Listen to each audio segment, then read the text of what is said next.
ನಟ ದರ್ಶನ್. ಕಿಡ್ನಾಪ್, ಕೊಲೆ, ಸಾಕ್ಷ್ಯಾಧಾರ ನಾಶ ಪ್ರಕರಣಕ್ಕೆ ಸಂಬಂಧಪಟ್ಟಂತೆ ಜೈಲು ವಾಸ ಫಿಕ್ಸ್ ಆಗುವ ಸಾಧ್ಯತೆಗಳು ಕಂಡು ಬರ್ತಾ ಇದೆ. ಹಾಗಾಗಿ ಈ ಸಂಕಷ್ಟದಿಂದ ಹೇಗೆ ಪಾರಾಗ್ತಾರೆ ನಟ ದರ್ಶನ್ ಅನ್ನುವಂತ ಪ್ರಶ್ನೆ, ಅವರಿಗೆ ಶಿಕ್ಷೆ ಆಗಲೇಬೇಕು ಅಂತ ದೊಡ್ಡ ಮಟ್ಟದ ಒತ್ತಡ, ಪ್ರತಿಭಟನೆಗಳು ಕೂಡ ಆಗ್ತಾ ಇದೆ.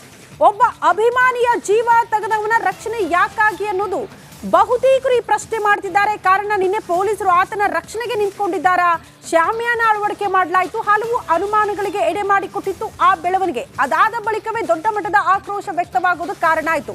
ಮತ್ತೊಂದು ಕಡೆ ನಟ ದರ್ಶನ್ ಅವರಿಗೆ ಒಳಿತಾಗಬೇಕು ಅನ್ನೋ ಕಾರಣಕ್ಕೆ ಅವರ ಸಹೋದರಿ, ಅಂದ್ರೆ ದರ್ಶನ್ ಅವರ ಭಾವ, ಅವರ ಸಹೋದರಿ ದೇವರ ಮೊರೆ ಹೋಗಿದ್ದಾರಂತೆ.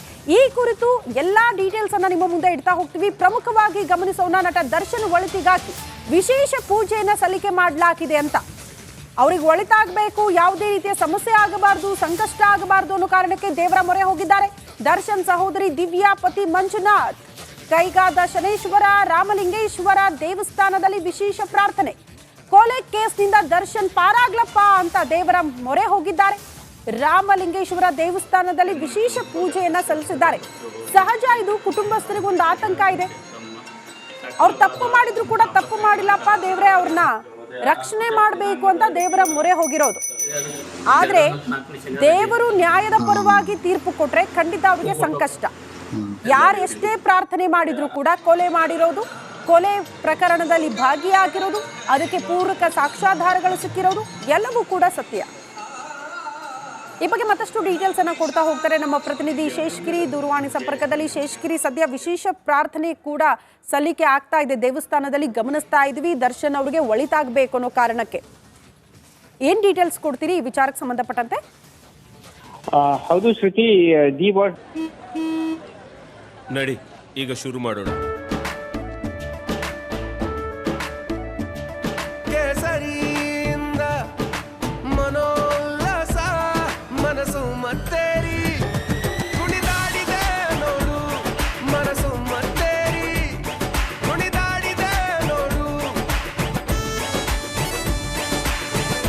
ಕ್ಷಣ ಕ್ಷಣವೂ ಆಚರಿಸಿ ಕೇಸರಿ ಹಬ್ಬ.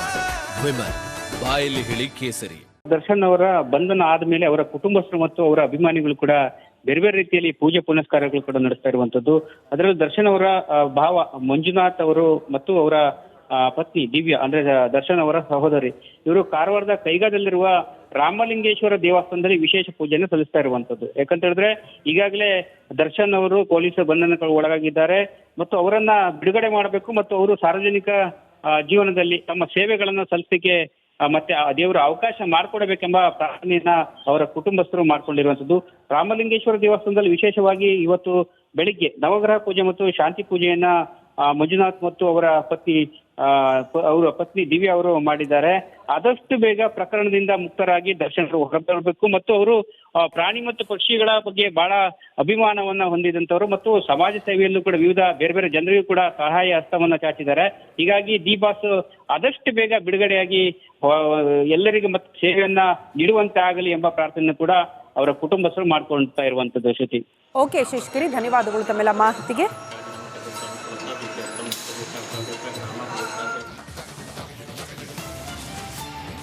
ಒಂದು ಕೊಲೆ, 19 ಜನ ಆರೋಪಿಗಳು ಈ ಕೊಲೆ ಪ್ರಕರಣದಲ್ಲಿ ಭಾಗಿಯಾಗಿದ್ದಾರೆ. ಈಗ ಇಬ್ಬರು ಆರೋಪಿಗಳ ಮನೆಗೆ ಕರೆದೊಯ್ದು ಪೊಲೀಸರು ಮನೆಯಲ್ಲಿ ಶೋಧಕ್ಕೆ ಮುಂದಾಕಿದ್ದಾರೆ ಎನ್ನುವುದರ ಡೀಟೇಲ್ಸ್ ಸದ್ಯ ಸಿಗ್ತಾ ಇದೆ.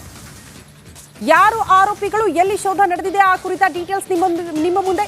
ಚಿತ್ರದುರ್ಗ ಮೂಲದ ರೇಣುಕಾ ಸ್ವಾಮಿ ಕೊಲೆ ಪ್ರಕರಣ, ಬನಶಂಕರಿಯ 6ನೇ ಹಂತದ ಪವನ್ ಮನೆಯಲ್ಲಿ ಸದ್ಯ ಮಹಜರಾಗ್ತಾ ಇದೆಯಂತೆ.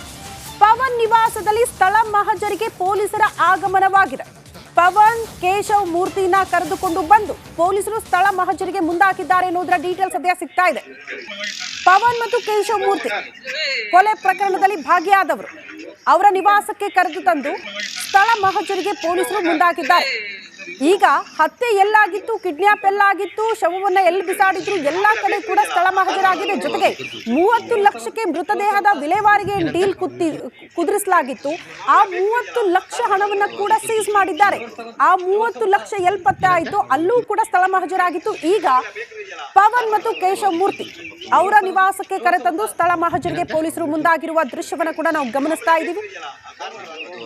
6 ದಿನ ಕಸ್ಟಡಿಗೆ ಪಡೆದುಕೊಳ್ಳಲಾಗಿದೆ 13 ಜನ ಆರೋಪಿಗಳು. ಆರೋಪಿಗಳನ್ನ 6 ದಿನ ಅಂದ್ರೆ ನಾಳೆಗೆ ಅವಧಿ ಮುಕ್ತಾಯ ಆಗುತ್ತೆ. ಅಷ್ಟರಲ್ಲೇ ಈ ಎಲ್ಲ ಪ್ರಕ್ರಿಯೆಗಳನ್ನ ಪೂರ್ಣಗೊಳಿಸಬೇಕು. ಹಾಗಾಗಿ ಪೊಲೀಸರು ಎಲ್ಲ ಪ್ರಕ್ರಿಯೆಗಳನ್ನ ಪೂರ್ಣಗೊಳಿಸುತ್ತಿದ್ದಾರೆ. ಈ ಸ್ಥಳ ಮಹಜರು ಮಾಡೋ ಮೂಲಕ ಒಂದಷ್ಟು ಮಾಹಿತಿನ ಕೂಡ ಆರೋಪಿಗಳಿಂದ ಕಲೆ ಹಾಕ್ತಾರೆ ಪೊಲೀಸರು. ಈ ಬಗ್ಗೆ ಮತ್ತಷ್ಟು ಡೀಟೇಲ್ಸ್ ಅನ್ನ ಕೊಡ್ತಾ ಹೋಗ್ತಾರೆ ನಮ್ಮ ಪ್ರತಿನಿಧಿ ನಾಗರಾಜ್ ದೂರವಾಣಿ ಸಂಪರ್ಕದಲ್ಲಿ. ನಾಗರಾಜ್, ಈಗ ಪವನ್ ಮತ್ತು ಕೇಶವಮೂರ್ತಿ ಅವರ ನಿವಾಸಕ್ಕೆ ಕರೆದೊಯ್ದು ಸ್ಥಳ ಮಹಜರಿಗೆ ಮುಂದಾಗಿದ್ದಾರೆ ಅಂತ ಏನ್ ಪ್ರಕ್ರಿಯೆ ಆಗ್ತಾ ಇದೆ, ಏನ್ ನಡೀತಾ ಇದೆ, ಡೀಟೇಲ್ಸ್ ಅನ್ನ ಕೊಡೋದಾದ್ರೆ?